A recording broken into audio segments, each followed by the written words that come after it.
My mom is joining me on the show today? Hello. Are you getting the best deal? Price comparison shopping. So, you got some cash. Maybe from an allowance, or that money your grandma gave you for your 7th birthday. Here you go, sweetie. Woohoo! Thanks, Grandma! Whatever it is, what are you going to do with it? Spend it? Hide it away? Or maybe invest it? Let's start learning how to make that money grow. Time to learn how to be a cash kid.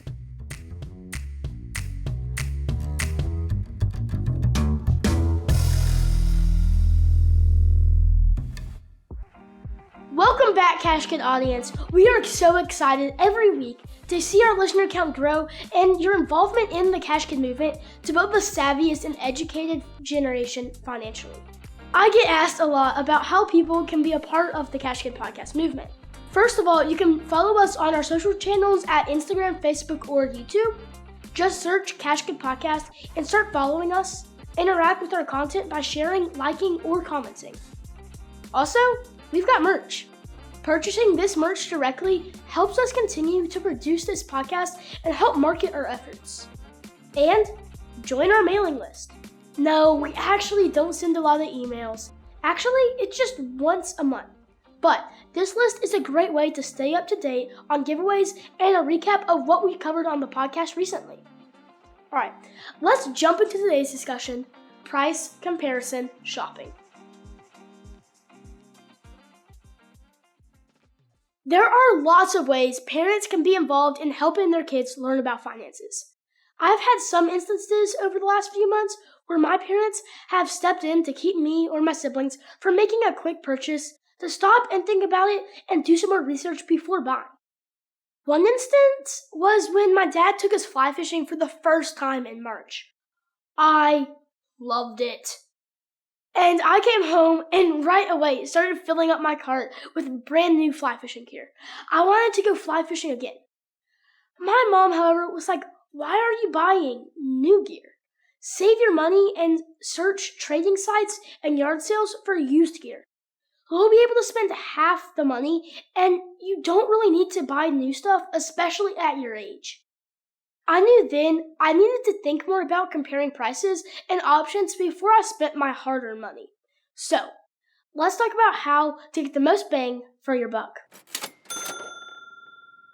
Now, how do you know if you found the best deal? First, you need to learn the skills of price comparison. This means taking the time to research and compare prices of similar products from different retailers. We can easily do this at home online.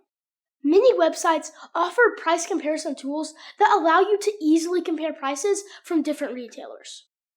We use a Chrome extension called PayPal Honey that while we shop around online, it will bring up a pop-up telling us that the price comparison difference of the item is the same across different stores or not.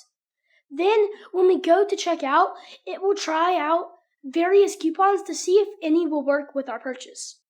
Another is Simply Codes. It's an app and an extension online to pull up coupon codes and deals. Let's give a real-world example.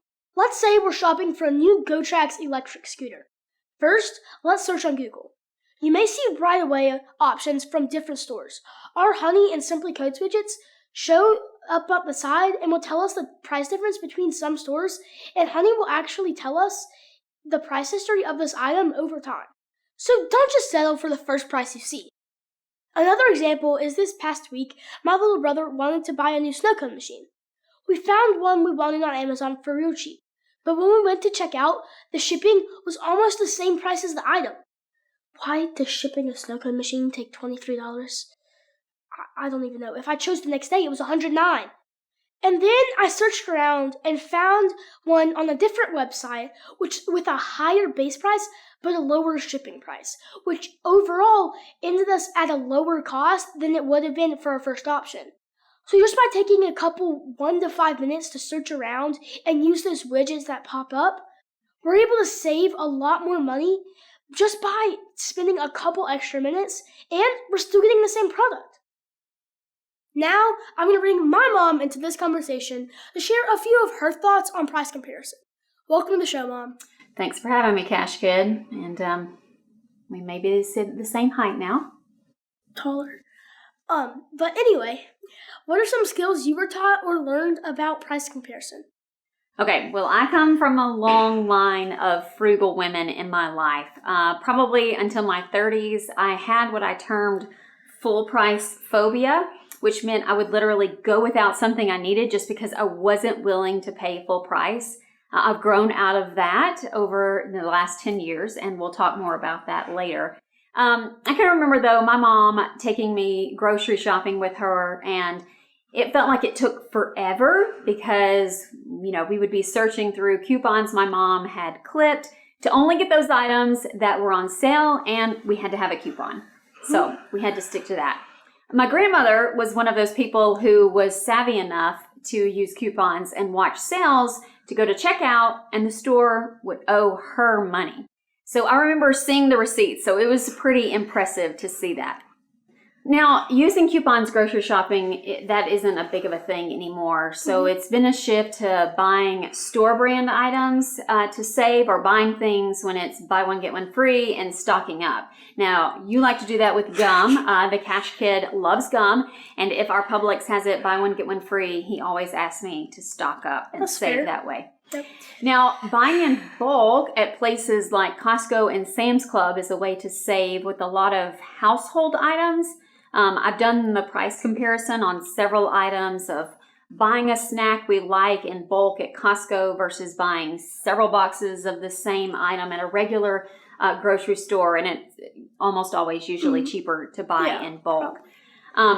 Now, when inflation hit hard, I took my grocery list and did a price comparison from a few grocery stores in the area to see what the difference would be and where we could save on staple items the most. So these are just things that us parents do a lot to try and save a little here and there. Yeah, that makes sense. So you talk sometimes about whether it's worth the time to save money. What do you mean by that?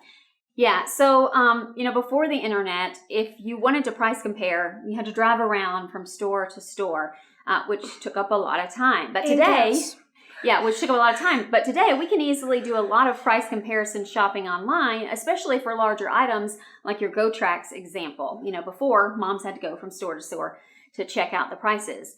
But sometimes there's what we call a matter of convenience and factoring in your time. A small example is it's summertime and we love watermelon in our house. I mean, we've even educated ourselves on how to pick out the best watermelons at the store to make sure it's really ripe and going to be sweet. So you can message the Cash Kid if you want to know how to do that, because he's really good at it. And last week, we made a last-minute decision that we wanted to get a watermelon and take it to my parents and eat it for dinner. But to get one at our local farmer's market on the road that we were going down, it was $10, which seems crazy to begin with. Now, I knew watermelons at Costco were only $6.99, and I had been in the store a few days earlier, and I saw them, but I didn't grab one at the time. But now it was pulling on my frugal instincts. $3. But in no way would it have been worth our time to spend the extra 25 minutes it would have taken to run to Costco to save $3 than just get the perfectly good one at a store on the road to where we were going. So that happens sometimes where I've got a long list of items I need from one store, but maybe only a couple of items from another store where I know it's cheaper, but depending on the price and dragging 3 kids to another store, it's better to just get it all from one place. So that's just planning ahead and, factoring in your time. Now, parents debate these things with every purchase. We work hard for our money, and we just want to stretch those dollars as far as we can. Also, with the up and rising gas prices, it can also have a huge impact, just being able to travel from one store to another and the time. So is the quality of an item ever a factor in price comparison shopping? Oh, yeah.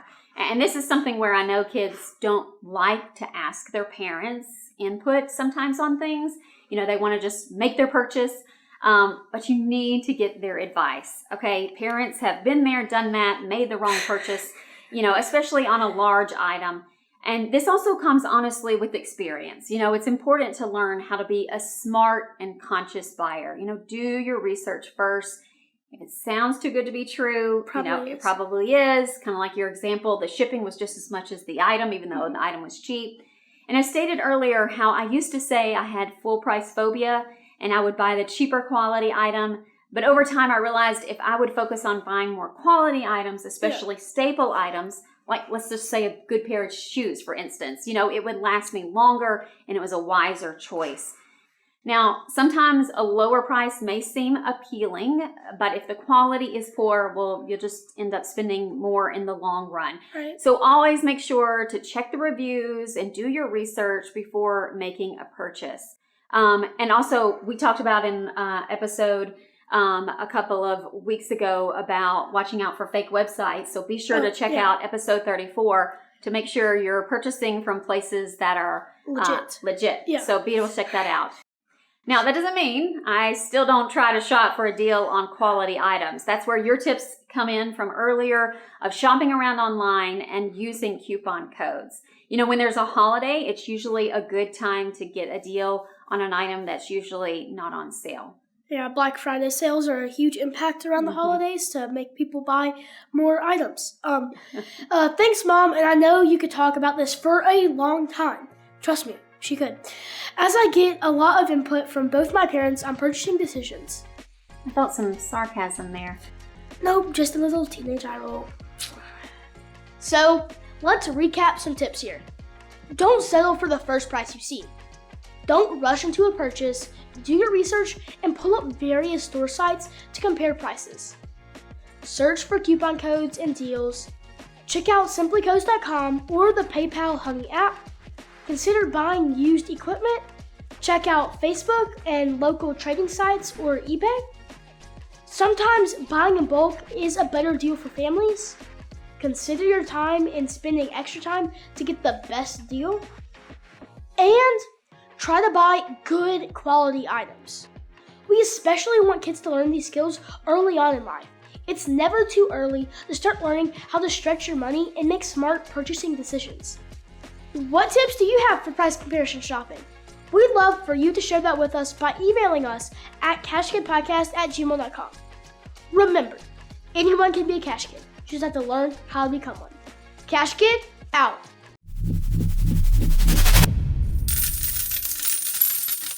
The information presented represents the views and opinions of the guest. This podcast does not intend to provide personal investment advice. This content has been made for informational and educational purposes only.